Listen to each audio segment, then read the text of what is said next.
llego a robar con ellos, a mí me dan el fierro, o yo voy acompañado contigo que tú traes el fierro, pues yo la verdad a mí me lo dan, y si tú te resistes, pues te voy a tirar un balazo, ¿no? Porque al final de cuentas me lo voy a llevar. Bueno, eso es lo que yo creo, porque siempre así ha pasado, ¿no? Me lo voy a llevar, ¿por qué? Porque yo estoy al borde de que me maten también, al borde de caer a la cárcel, al borde de que vaya al hospital, a una de esas dos cosas, o al borde de traerme el dinero. Quiero el dinero, ¿no? A eso es a lo que voy, ¿no? Voy por el dinero, y entonces a toda costa lo voy a conseguir, ¿no? Ya en ese momento, ya cuando estás tú enfrente de la persona que vas a robar, pues lo vas a conseguir. ¿Por qué?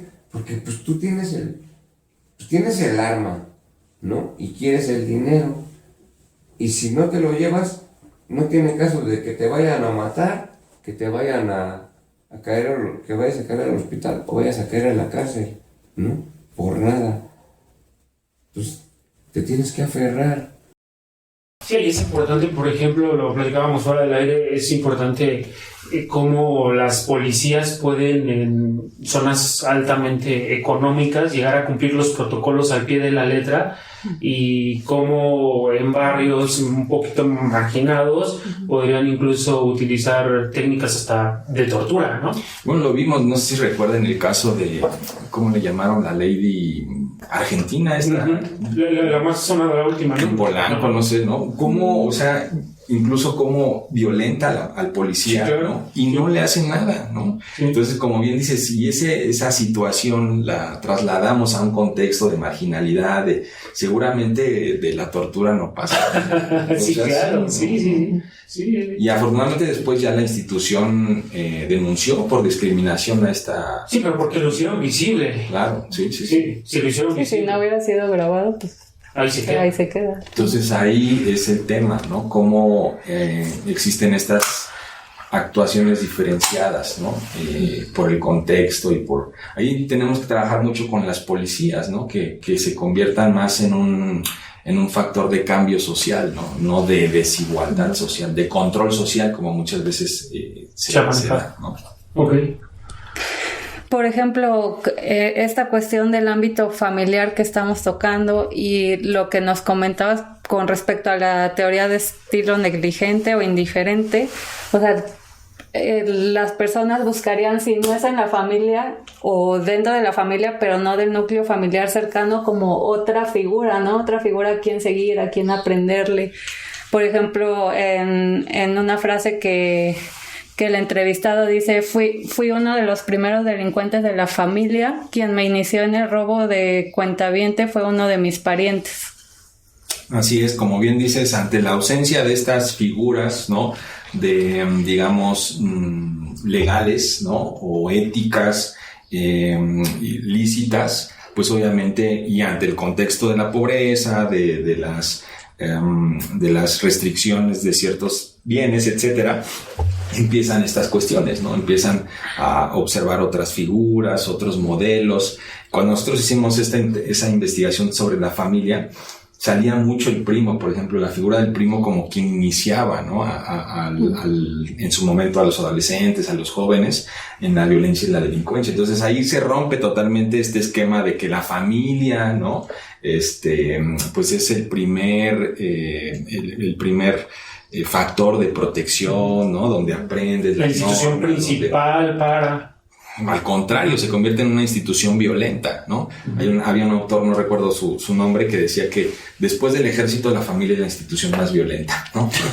Entonces, obviamente ahí vemos, ¿no? Cómo estas figuras permean, ¿no? Y cómo él lo dice, ¿no? Incluso como una cuestión de logro, ¿no? Fui el primero, ¿no? De los delincuentes en la familia, como un logro, como algo... que de lo cual se incluso varonil, ¿no? Dentro de ese contexto. De lo cual se siente orgulloso, ¿no? Sí, el tema de la masculinidad y la violencia también es un tema bien interesante, ¿no? Esta idea de la violencia como muy vinculada a la masculinidad, ¿no? Incluso, no sé si recuerden, pero al principio de las entrevistas, cuando le empiezas a preguntar sobre el tema penitenciario, empieza a hablar de cómo pues está todo el hacinamiento, ¿no? Y cómo, decía él, hay figuras, hay personas que se ven muy varoniles, pero que son maricas, él lo dice, ¿no? Que son homosexuales. Y entonces él dice, ¿cómo es posible que, o sea, entonces ahí ves ese conflicto con la sexualidad, ¿no? Que también tiene la persona. Entonces ahí obviamente tiene que ver con, lo decíamos, ¿no? Con el aprendizaje social, con estos modelos alternativos, ¿no?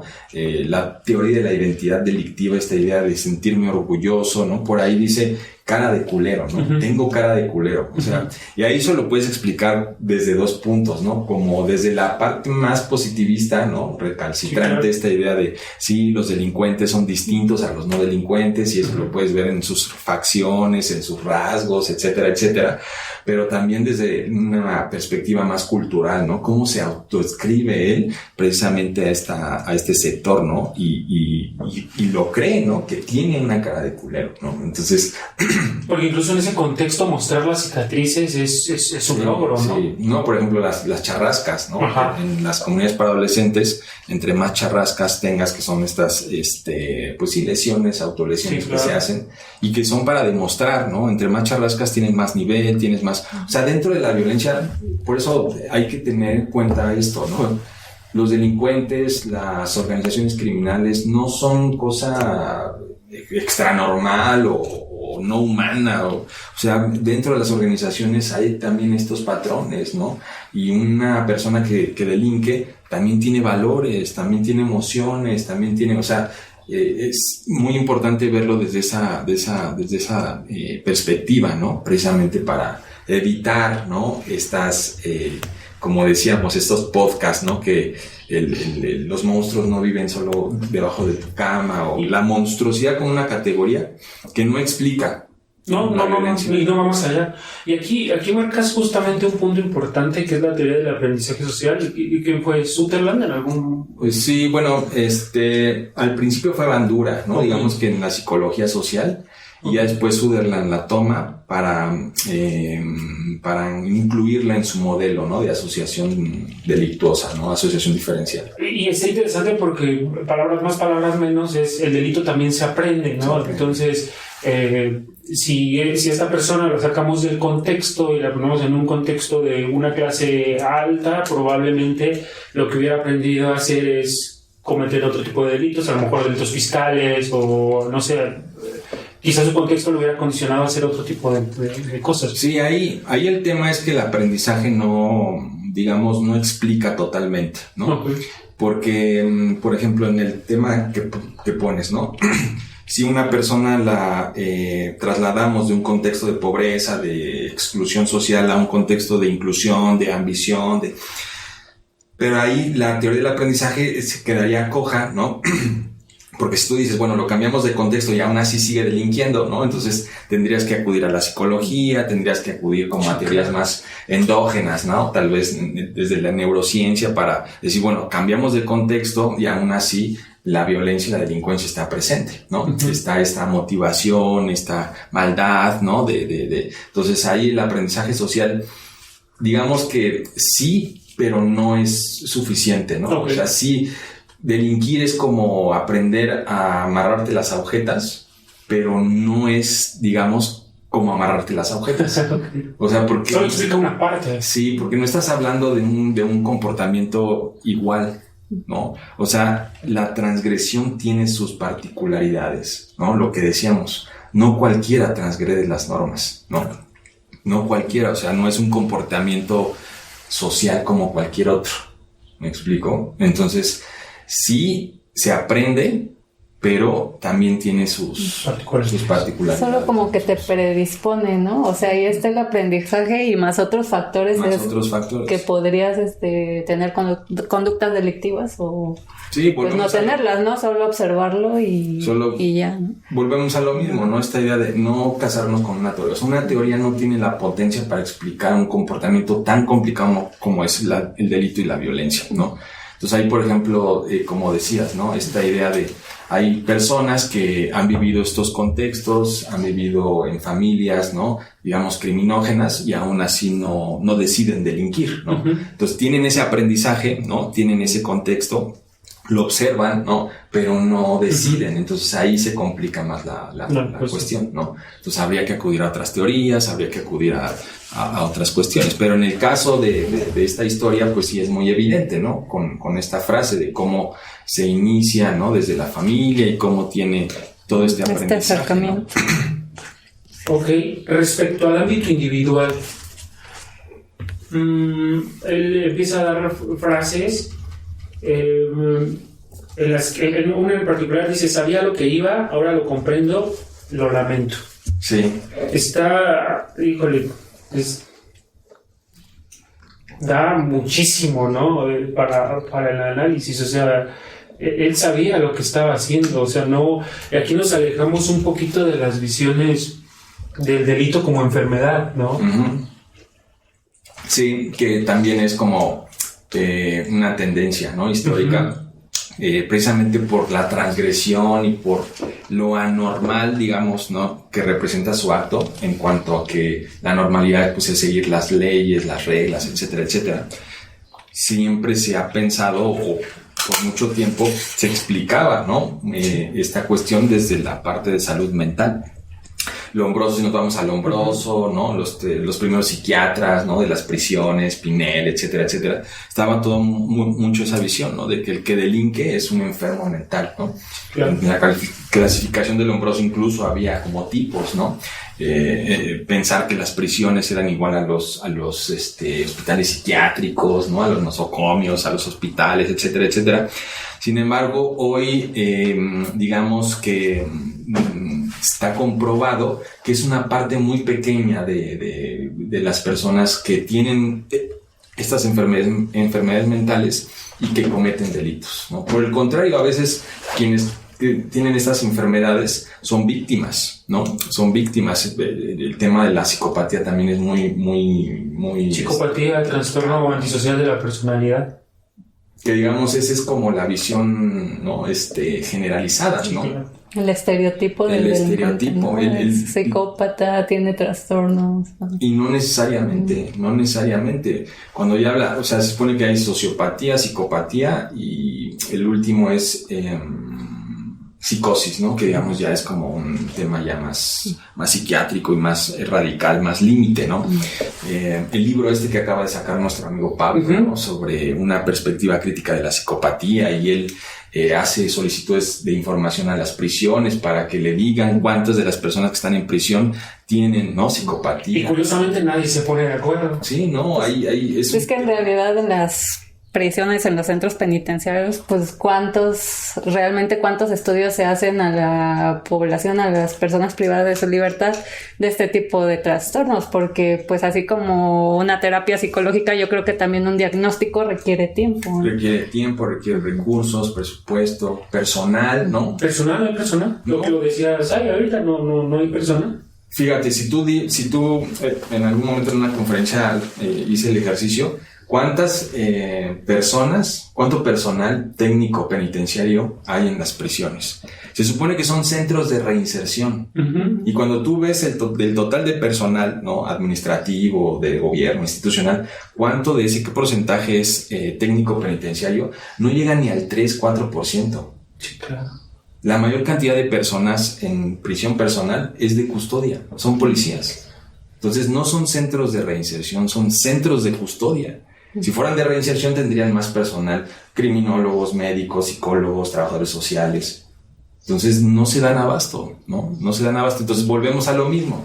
El Estado crea las condiciones para que no se cumplan con los objetivos de la ley, ¿no? Sí, no son centros de reinserción, son centros de contención. De contención, ¿no? Entonces, hoy, como les decía, sabemos que la mayor parte de las personas, e incluso jurídicamente, ¿no? Si hay un problema mental, de salud mental, pues se supone que no debería estar privado de su libertad, ¿no? Tendría que ir a un hospital psiquiátrico, ¿no? Etcétera, etcétera.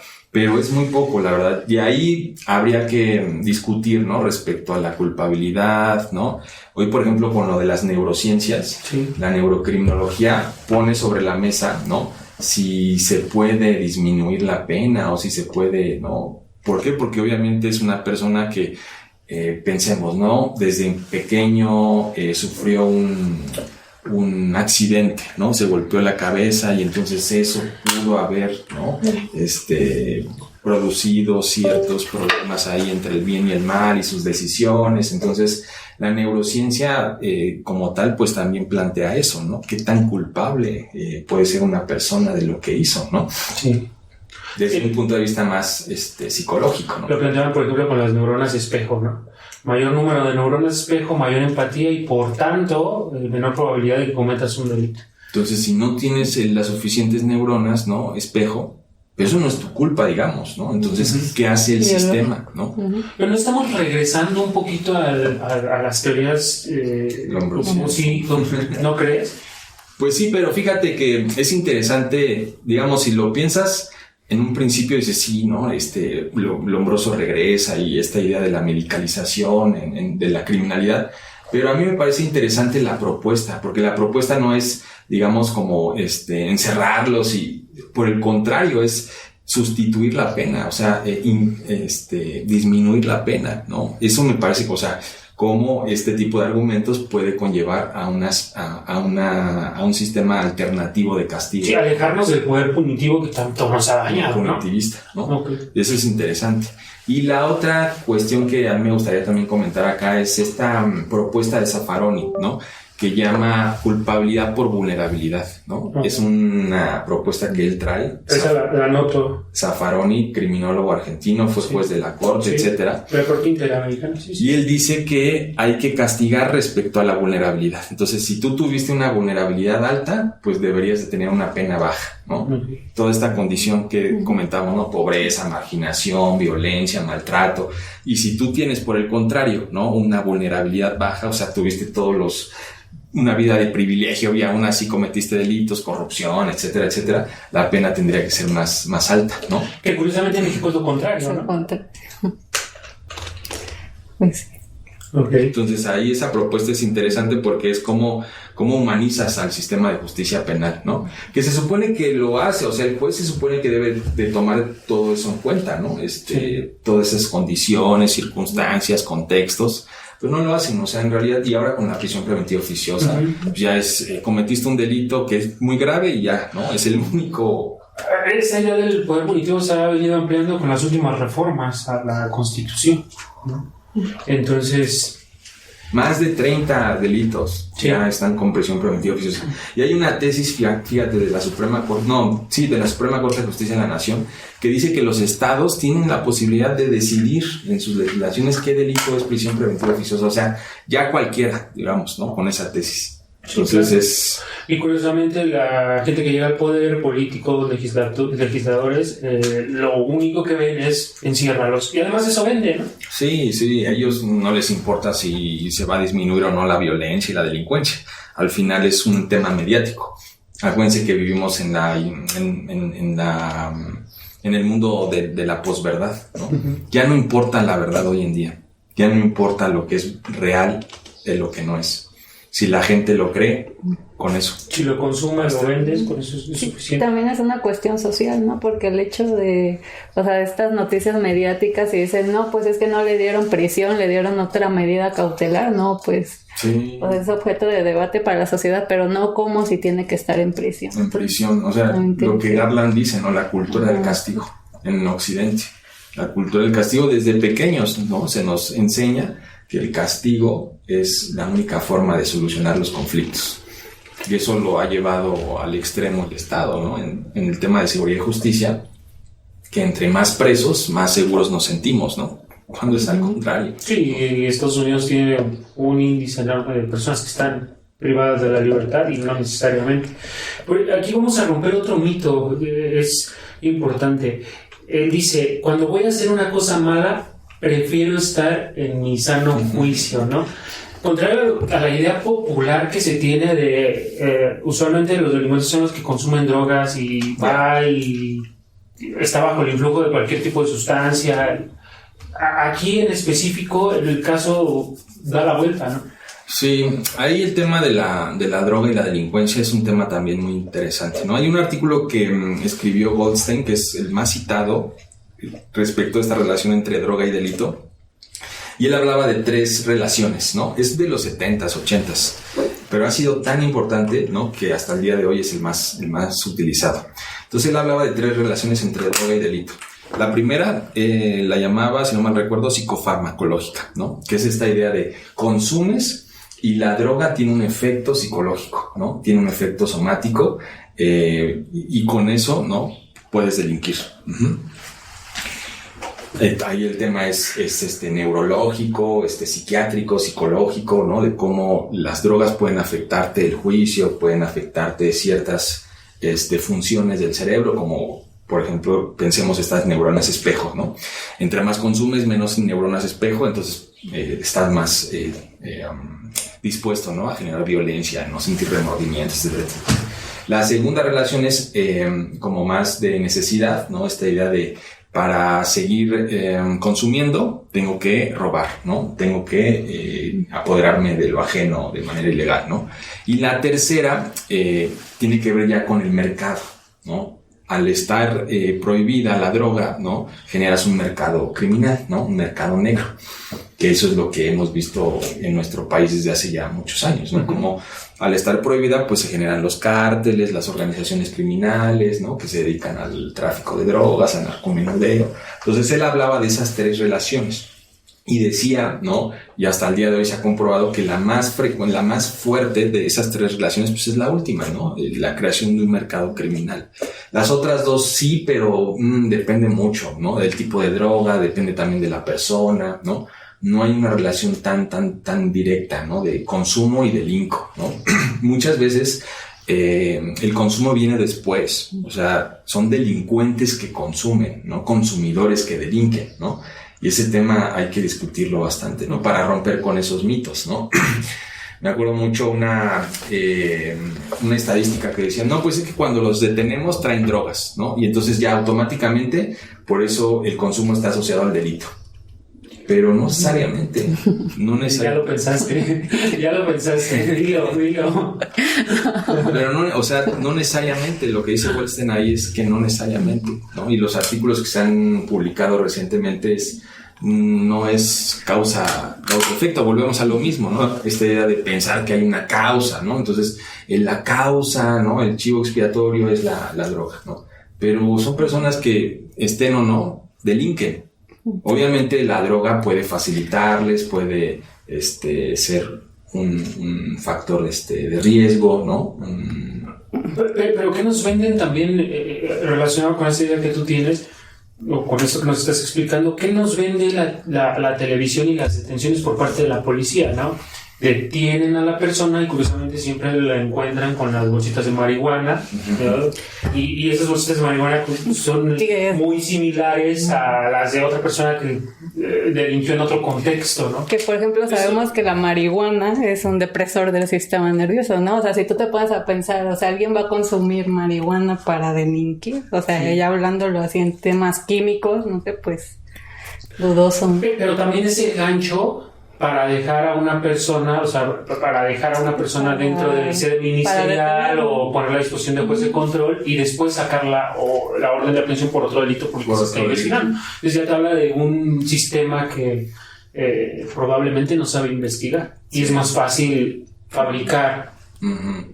Pero sí es complejo. Cuando tú entrevistas a las personas y les dices cómo robas, cómo matas, si ellos te dicen directamente, ¿no? Dicen, sí, me drogo para de alguna forma facilitar la comisión del delito, ¿no? Para no sentir, para que me vean, ¿no? Como drogado. Y entonces, ¿sí me explico? Sí. Pero no es una cuestión solamente como de la medicina, ¿no? De médica o psicológica. Uh-huh. Sino también de la identidad, ¿no? Como más cultural. Hay un texto que les recomiendo mucho que se llama Cómo fumar marihuana, de Howard Becker, ¿no? Y ahí él habla de cómo es toda una experiencia, ¿no? El fumar marihuana y pertenecer a ese grupo, etcétera, etcétera, ¿no? Entonces, sí es compleja la relación entre droga y delito. Puede estar presente, pero hay que ir con cuidado, ¿no? Como para pensar, ¿no? Entonces la droga es la causa de la... Que también es interesante y sí lo refirió el entrevistado con esta frase de cuando voy a hacer una cosa mala, prefiero estar en mi sano juicio, que también lo puede ver como un trabajo.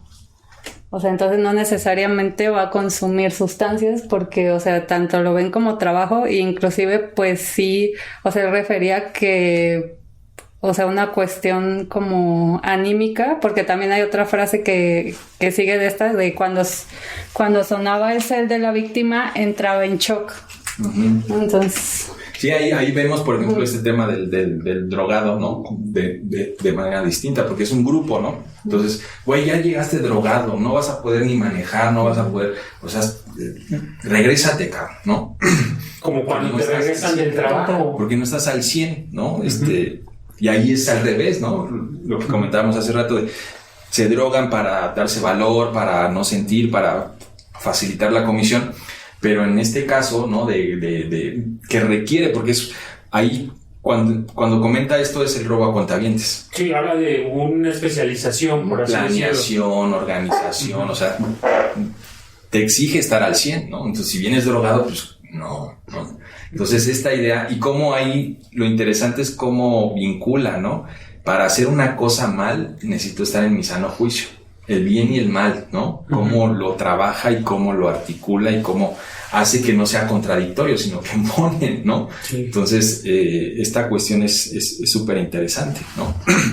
Y después lo que decía, ¿no? De cuando sonaba el cel de la víctima entraba en shock, ¿no? Entonces ahí yo puse esta... Refiere como que hasta lo disfrutaba, ¿no? O sea, disfrutaba ese trabajo, o sea, le generaba algo, adrenalina. Sí, y por eso está ahí en las teorías individuales, ¿no? Porque digamos que desde las teorías biológicas, psicológicas, incluso hasta culturales, pues sí nos hablan, ¿no? De que las personas que delinquen, pues tienen estas cuestiones, ¿no? De emociones límites, ¿no? Comportamientos límites, si tú te vas al trastorno antisocial de la personalidad, pues te habla, ¿no? Desde la infancia, la transgresión, cómo tiene problemas con la autoridad, o sea, siempre estos comportamientos al límite, ¿no? Estos comportamientos de transgreder, de transgredir, etcétera, etcétera. Entonces ahí también puse la parte de las técnicas de neutralización, ¿no? Uh-huh. Que es una teoría que fue muy utilizada por Matza y Sykes, ¿no? Estos sociólogos, un poco reflexionando esta idea, ¿no? Comentábamos al principio sabía lo que iba, ahora lo comprendo, lo lamento. Cuando tú te metes a prisión y empiezas a platicar con todas y todos los que están en prisión se arrepienten. Todas y todos, la mayoría te dicen, lo hice, ¿no? Estuve mal.